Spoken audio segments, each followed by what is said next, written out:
What's your name, sir? My name's Daniel. Daniel. I'd like to ask, what would you say to somebody who's a Christian who has fallen in love with a Muslim person and has decided to convert to the Muslim faith in order to be with this person?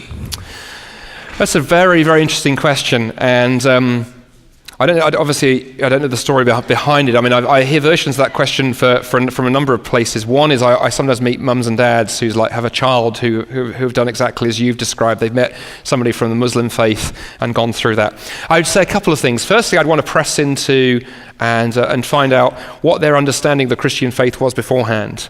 Because one of the things it tells me, if somebody is willing to just convert from one religion to another because they've fallen in love, that does raise some questions of what they actually believed. Because to me, to be a Christian is to be deeply in love with Jesus and falling more and more in love with Jesus, and to go.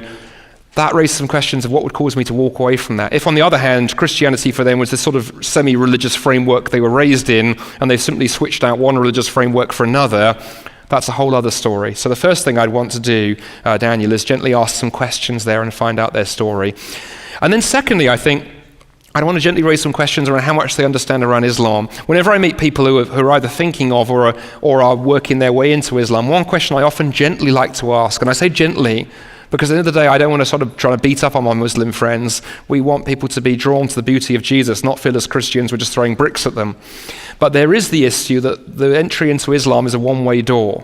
Islam generally has not welcomed the idea of people leaving. It's happy for people to come in, but not to go out. And I always like to make sure people understand that. And many Muslims who have walked away from their Islamic faith, especially those who've encountered Jesus. So about 18 months ago, a dear friend of mine called Nabil Qureshi came and preached on this stage. Many of you may have been here for that. Nabil sadly died of cancer about a month and a half ago. But Nabil's story, which he's written in the book Seeking Allah, Finding Jesus, tells of just how difficult it was for his family and his community when he became a Christian. So I'd want to make sure the person who's going through this has thought about some of those things. But primarily I'd want to push into who they understood Jesus to be, and if their understanding was not the Jesus of the scriptures, can I find ways of trying to get them to see who Jesus really is, which ultimately is what it's about.